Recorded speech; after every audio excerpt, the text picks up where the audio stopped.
Good afternoon, good morning friends. এখনো 12টা বাজিনি, তো এখন বাজে 11:30 বাজতে 12টা বাজে 10। তো এখন থেকে আমার ব্লগটা আজকে স্টার্ট করলাম। তো আজকে হচ্ছে শুক্রবার।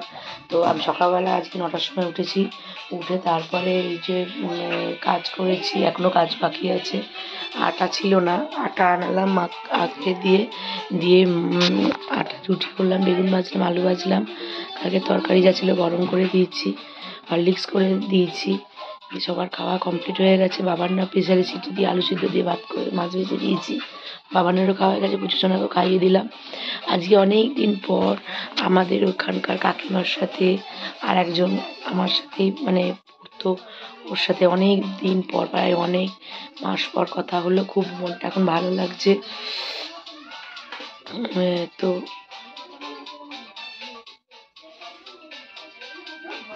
খুবই মনটা ভালো লাগছে, সবার কথা জানতে পারলাম। যে ছোট্ট ছোট্ট বাচ্চাগুলো আমি তাদেরকে ছোট থেকে খাইয়ে দিয়েছি, রেখেছি। কারণ মা নার্সের চাকরি করতো, ওই দাদার ছেলে আর কি, খুব ছোট ছিল তখনও। আর এই কোলে করে নিয়ে আমি ওকে খাওয়াতে হতো। এমন অবস্থা ছিল, সে বৃষ্টি পড়ছে, রাস্তায় জল উঠে গেছে পুকুর থেকে, সেখান থেকে ওকে কোলে নিয়ে মাথায় ছাতা নিয়ে আর বাটিটা দুধে কেলক্সের বাটিটা নিয়ে আমাদের বাড়িতে নিয়ে এসেছি। কী করবো, ও খাচ্ছে না, কাঁদছে, মনার কাছেই খাবো আমাকে মনা বলতো। তো এখন সে 11 ক্লাস পড়ছে। এগুলো শুনে ভালো লাগছে, মনটাও লাগছে। সত্যি সময় কীভাবে দেখতে গড়িয়ে যায়। তো আমি এখন ঘরের কাজ কমপ্লিট করবো। জামা ভিজাতে রেখে এসেছি, সব ভিজিয়ে ঘরের কাজগুলো কমপ্লিট করে নিই। তো চলো তোমরা সাথে থাকো। আর একজনকে দেখো, যার কোনো কাজ নাই, ওই যে মোবাইল দেখছে বসে বসে। তো চলো সাথে থাকো, দেখতে থাকো, আমি কাজ কমপ্লিট করি। ভাই, আমি এবার ঘর পুছতে এসেছি। কাচাকুচি হয়ে গেছে, বাসন ধোয়া হয়ে গেছে, বাবানকে স্নানও করিয়ে দিয়েছি। এবার ঘর পুছতে এসেছি, ঘরটা পোছা হয়ে যাক, তারপরে দেখো ঘরের অবস্থা কি। কাঠের তলা এখন মস্তি যাচ্ছে, এই যে কাঠের তলার অবস্থা। জামা প্যান্ট গোছানো হয়ে গেছে। তো চলো ঘরটা মুছে নিই আগে। আচ্ছা, আমার স্নানও কমপ্লিট, খাওয়া দাওয়া কমপ্লিট, জামা প্যান্ট ওদের বাড়িতে মেলে দাও, পেন দাও, জামা প্যান্ট ওদের বাড়িতে গিয়ে পেন দাও, পেন দাও, পেন দাও, দাও। জামা প্যান্ট ওদের বাড়িতে গিয়ে পেন দাও, পেন দিয়েছি। আর ওই যে আর একজনকে দেখো,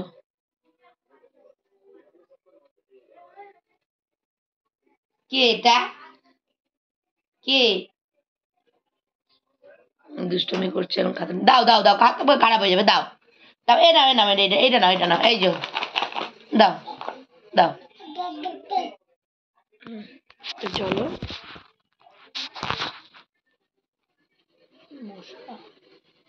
এ বাবার শোন, একটু শোন।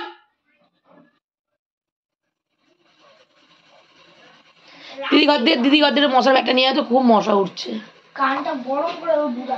তো আমি এখন খাওয়া হয়ে গেলো। আজ মাছের ঝোল আর বেদর শাক হয়েছিল, তো আমি বেদর শাক মাছের ঝোল দিয়ে মাছের মাথা খেয়েছি। মাছ ভালো লাগে না, জ্যান্ত মাছ খেতে। দে আমাকে দিয়ে যা, আমাকে দিয়ে যা। তো আমি ভাজা খেয়েছি, এই মাথা খেয়েছি। আর দেখো গালে একটা কি বেরিয়েছে, ভালো লাগছে না একদম শরীরটা। আজ এখন ম্যাডাম ফোন করেনি, হয়তো বেরোনো নেই, জানি না। 4টের পর হয়তো ফোন করে বললো বেরোতে হবে, এরকম আর কি। তো এখন আমি ঘরে বসেই আছি। এবার ওই করবো। আর এই যে আরেকজনকার দুষ্টামি স্টার্ট হয়ে গেছে। ওই যে পেন্সিল ছুলছে, কি না জানে ও, 1.5 বছর বয়স হয়নি। দেখো কলের মধ্যে পেনটা ঢুকিয়ে ওটা যে ছোলা যায় সেটা ও জানে, ও ছুলবে। আমার যদি চাই দেবে না, দে আমাকে, দে, দিবি, দিবি, দে। পেনের খাপটা দিয়ে দেবে, কিন্তু পেনটা চাইলে দেবে না। দে পেনটা, দে পেনটা, দে। দাদা দেবে না, দেখো পেন দে, এ চামড়ি, পেন দে, পেনগুলো দাও, পেন দাও। ওই যে দে, পেন দে, পেন দে। ওই যে দেখ, একটু নমো নমো করো তো, নমো নমো করো তো, নমো। বইকে নমো করো, বই নমো করো, মাথা নিচু করে বই নমো করো। এত বাঁকা হয়েছে ও, এই যে উফ।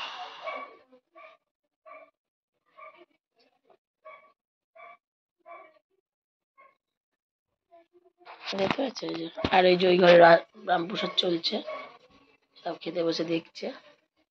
এই যে এর দুষ্টমি স্টার্ট।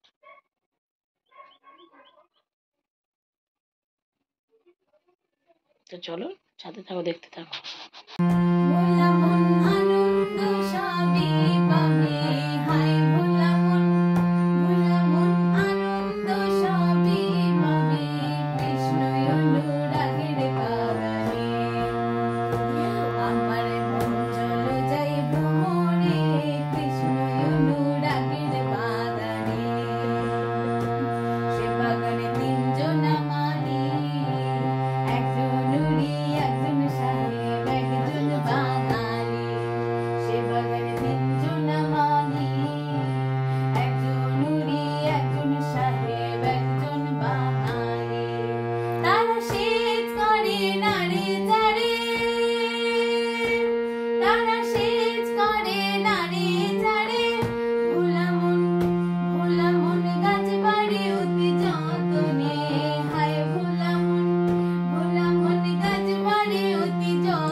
সো ফ্রেন্ডস, দেখতেই পাচ্ছ আমি বেরিয়ে গেছি, কাজেই গেছি, কাজেই আছি, কাজেই বেরিয়েছি। এখানে গোলা মানিকডাঙ্গা যাচ্ছি, গোলা মানিকডাঙ্গা আমি যাচ্ছি। তো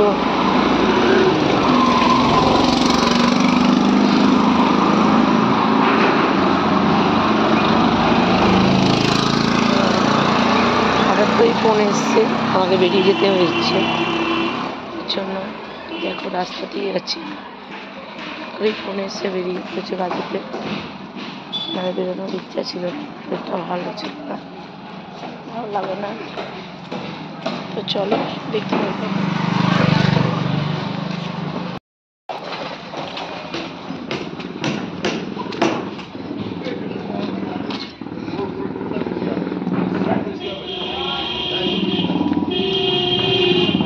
দেখতেই পাচ্ছ আমি তো বাড়ি চলে এসেছি, অনেকক্ষণ আগে এসেছি, আসার সময় চপ আর জিলিপি নিয়ে এসেছিলাম।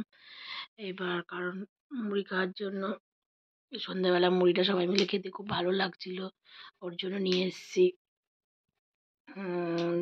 তো দিয়ে তারপর রিলস এসে বানালাম, আর দিয়ে এবার চা খাওয়াবো, তো বাবানের মুড়ি দিয়ে জিলিপি খাওয়া হয়ে গেছে, দাদার একটা চপ দিয়ে খাওয়া হয়ে গেছে, শুধু আমরা বাকি। এবার যাও খাওয়া দাওয়া করবো। তো চলো সাথে থাকো, দেখতে থাকো। আর আমার কেমন লাগছে অবশ্যই কিন্তু কমেন্টের মাধ্যমে জানিও। তো চলো, আলুর চপ আর ডিমের চপ নিয়ে এসেছি, একটা বেগুনি। তো চলো দেখতে থাকো। এখন আমি রান্নাঘরে চলে এসেছি, ওখান থেকে শিখেছিলাম ভাত আর ডাল তরকারি গরম করে দিলাম, দাদা খেয়ে যাবে। আর আমি এখন এই যে আমার ভাত বসেছে, ডিমের ভুজি হবে, আলু ভাজা হবে আর রুটি হবে। আর আমি তো কিছু খাবোই না, মুড়ি খেয়েছি চপ দিয়ে। হাই ওটা কি অবস্থা দেখো। তো চলো রান্নাটা করিনি, আমি যে কড়াইটা বসিয়ে দিচ্ছি, এবার আলুটা ভাজি, তারপরে আমার। তো ফ্রেন্ডস, আমি তো বলেইছিলাম যে আমি টিফিন খেয়েছি, চা মুড়ি চপ টপ দিয়ে মেখেছিলাম, সব খেয়েছি, চপ নিয়ে এসেছিলাম। তো আজ রাতেবেলা কিছু খাবোই না, রাতেবেলা কিছু খাবো না। তো খাইনি রাতেবেলা, আলু ভেজে পেঁয়াজ দিয়ে রুটি করেছি, ভাত করেছি, ডাল তরকারি গরম করেছি। আর সবার খাওয়া হয়ে গেছে, সবাই তো শুয়ে পড়েছে, এখন বাজে 12টা 15। আর এই দেখো বাবান পড়ছে, ওকে সবসময় বলতে হবে যে এই স্যারের পড়া হয়েছে, ওই স্যারের পড়া হয়েছে, তারপরে গিয়েও রেডি করবে। ওর মাথা থেকেই বেরিয়ে গেছে যে ইংরেজি স্যারের পড়া এখনো রেডি হয়নি। হ্যাঁ, যেহেতু অনেকটাই পড়া দিয়েছে, কারণ মঙ্গলবারে পড়া, আবার কালকে পড়াবে, তা সেটা রেডি করছে এখন বসে। ওর জন্য আমিও বসে আছি, ও পড়ছে, আমি আমি দেখে দিচ্ছি। দেখে আমি কিছুই দিইনি, জাস্ট ওর পাশে বসে থাকাটা, আর কিছুই না। কিন্তু তবু তো ও তো করছে, নিজে নিজেই করছে। তো এবার শোবো। তো আজকের মতন ব্লগটা এই পর্যন্তই। আর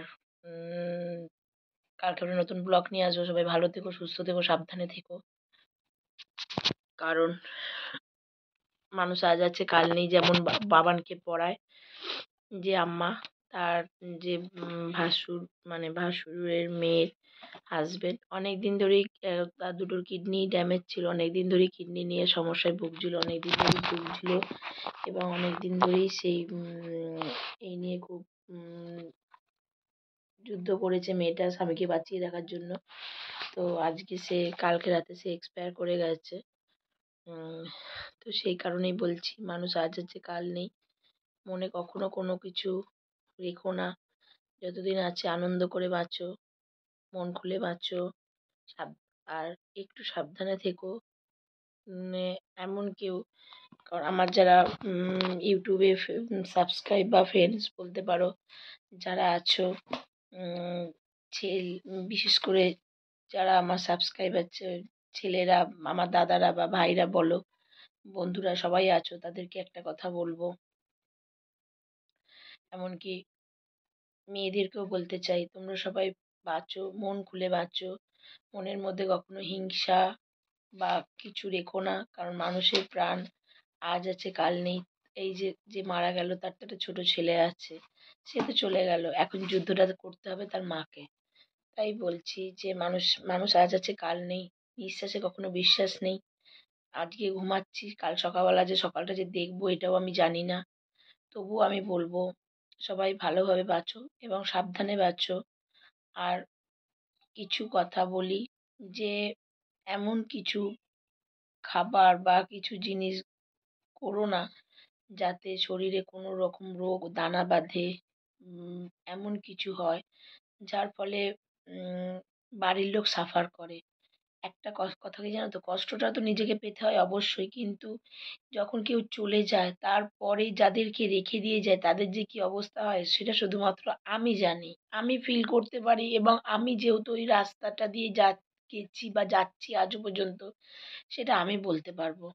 তাই আমার ফিলিংসটা আমি তোমাদের সাথে আজকে তুলে ধরলাম এবং শেয়ার করলাম, যে মানুষ যখন চলে যায় না, পরিবারের কেউই বলো, কিন্তু যাদেরকে রেখে দিয়ে যায়, যখন আমার বাবা চলে গেছিল, মানে এমন পরিস্থিতি তো হয়েছিল আমার মার আর আমার, কারণ আমার বাবার সমস্ত কিছু নিজের হাতে করতো, বাজার দোকান, ইলেকট্রিক বিল, গ্যাস ফ্যাস, সমস্ত কিছু। এবং আমার বাবা রেলে জব করতো বলে ভিআরএস নিয়েছিল শরীর খারাপের জন্য, সব কিছু নিজে নিজে করতো। যখন আমার বাবা চলে গেল না, তখন ওই জায়গাটা না বিশাল একটা খামতি থেকে গেল এবং আমরা তো কিছুই জানতাম না, বুঝতাম না, কিচ্ছু না। মানে পুরো যেমন গ্রাম থেকে কেউ গ্রাম থেকে কাউকে নিয়ে এসে যদি শহরে ছেড়ে দেয়, সে যেমন ভ্যাবাচ্যাকা খেয়ে যাবে, ঠিক আমাদের ওই অবস্থাটা হয়েছিল। আজকে আমাদের পাড়ার সবাই খুব সাপোর্ট করেছিল এবং পাশে ছিল বলে আমার অবশ্যই ভগবান আমাদের সাথে ছিল বলে আমরা পেরেছিলাম। হ্যাঁ, ছিল হয়তো ভগবান আমাদের সাথে, তাই জন্য পেরেছিলাম ওই সিচুয়েশনটা থেকে ওভারকাম করতে পেরেছিলাম। তাই জন্যই বলছি যে যখন এরকম সিচুয়েশনটা আসে, উইক যখন ওই সিচুয়েশনটা আসে তখন যে কি পরিস্থিতিটা হয় মানুষের, সেটা কেবলমাত্র যাদের যাদের হয় তারাই বলতে পারবে। এবং আমি যেহেতু কথাটা বলছি কারণ আমি ফিল করেছি এবং আমার এরকম অবস্থায় গেছি, সেই জন্যই সিচুয়েশনটা বলতে পারছি। তাই তোমরা সবাই সাবধানে থেকো এমন কিছু, কারণ এখন সবাই ছেলে মেয়ে উভয়ই আমরা একটু নেশা ভান করি। কিছু তোমরা মনে করো না, আমি জ্ঞান দিচ্ছি না, কারণ আমি বলছি যে এই কারণেই, কারণ যে বাড়িতে যাদেরকে রেখে দিয়ে যায় তাদের যে কি অবস্থাটা হয়, বা বা যখন এরকম অবস্থা আসে, যখন বাড়ির লোক সাফার করে কিভাবে মানুষটাকে বাঁচাবো, যখন পাগলের মতন করে ওই জিনিসটা না, তখন তোমরা নিজেরাই কষ্ট পাবে যে আমার জন্য এত চিন্তা করছে আর আমি পারছি না। তখন নিজে না ভগবান আমাকে নিয়ে নাও, ওদেরকে কষ্ট দিও না, এই রকম সিচুয়েশনটা এসে যায়। যেই কারণে বলবো, আমি কিন্তু কোনো জ্ঞান দিচ্ছি না, আমি নিজের ফিলিংসটা তোমাদের সামনে তুলে ধরছি। তোমরা শুধু এইটুকুনি করো যাতে সাবধানে থেকো, রাস্তায় যখন বেরোবে সাবধানে গাড়ি চালাবে। যারা গাড়ি ড্রাইভ করো বা বাইক চালাও, স্কুটি চালাও, সব কিছু, সাইকেল চালাও, জানি বিপদ তো বলে কয়ে আসে না, যে কারণে হাঁটতে হাঁটতেও বিপদ হতে পারে, কিন্তু তবু একটু সাবধান থাকবে। সবসময় মাথায় একটা চিন্তা রাখবে যে আমাকে সুস্থভাবে বাড়ি ফিরতে হবে, কারণ বাড়িতে আমার জন্য কেউ না কেউ ওয়েট করছে, সবাই বসে থাকবে। এবং এমন কিছু যখন খাবে তখন একটাই জিনিস চিন্তা করবে যে আমি যে আজকে নেশাটা করছি, পরবর্তীকালে যদি এটা আমার কোনো ক্ষতি হয়, কোনো রকম খারাপ কিছু হয়, তখন এই কষ্টটা তো শারীরিক কষ্টটা আমাকে পেতে হবে, কিন্তু তার সাথে সাথে আমার বাড়ির লোকও কষ্টটা পাবে। বা আমার যদি কিছু হয়ে যায় তখন আমার ফ্যামিলির কী হবে? তখন দেখবে নিজে থেকেই একটা না এসে যাবে যে না থাক তাহলেই করব না। এবার কি সমস্ত কিছু লিমিটেড। এখন যদি তুমি প্রত্যেকদিন গাদা ভাবে স্মোক করো তাহলে তো তোমার ক্ষতি হবেই। হ্যাঁ, তুমি যদি রোজ একটা করে বা হয়তো একদিন অন্তর খেলে, কারণ সবাই তো হট করে কিছু ছাড়াতে পারে না। আমি জাস্ট বলছি। তবু এটা চেষ্টা করো, কারণ কি জানো তো? কাউকে প্রিয়জন হারানোর কষ্টটা যে কি সেটা না খুব কষ্টের। মানে যারা হারিয়েছো তারা অবশ্যই বোঝো। একটু তোমরা সবাই সাবধানে থেকো। আর আমার কথাটা যদি তোমাদের খারাপ লাগে নিজের মনে করে, কারণ আমি তোমাদের ফ্যামিলি ভাবি বলেই তোমাদের সাথে শেয়ার করি। আজকে আমার তো সেরকম তো কেউ নেই নিজের বলে, তাই তোমাদেরকে নিজের ভাবি বলেই বলি। তাই তোমরা আমাকে এইটুকুনি করো। তো চলো আজকের মতন এইটুকুনি। কালকে আবার একটা নতুন ব্লগ নিয়ে আসছি। সবাই ভালো থেকো, সুস্থ থেকো, সাবধানে থেকো। সবসময় ভগবানের কাছে চাই তোমরা ভালো থাকো, তোমরা সুখে থাকো। আমার ফ্যামিলি যেন ভালো থাকে, আমার ফ্যামিলি যেন সুখে থাকে। কোনো রকম বিপদ যেন তাদের মধ্যে না আসে। কারণ আমি কিছু জিনিস এখনো পর্যন্ত জানি না ভগবান কেন এরকম বানিয়েছে, আমি না নিতে পারি না। ১ সেকেন্ড। বাবান এগুলো লিখলি না তুই? সিটা লিখলি না কেন? পারছিস না? এগুলো কি দিয়েছে? Make sentence? তাহলে? ট্রান্সলেশন। পারবি না? আচ্ছা ঠিক আছে। এগুলো রেখে দে, কালকে কি? ছাড়া যাবে না। যেটা পারছিস না সেটা রেখে দিবি তো? একটা বাকি আছে। আর কটা বাকি আছে? আর কটা বাকি আছে? ১৪টা হয়ে গেছে, ১৫টা হয়ে গেছে, ১৭, ১৬টা হলেই হয়ে যাবে। ব্যাস করে নে, আর যেটা পারবি না সেটা রেখে দে, কালকে করে নিবি। তো চলো, আর এই পর্যন্তই। কালকে আমরা নতুন ব্লগ নিয়ে আসছি। Tata, good night.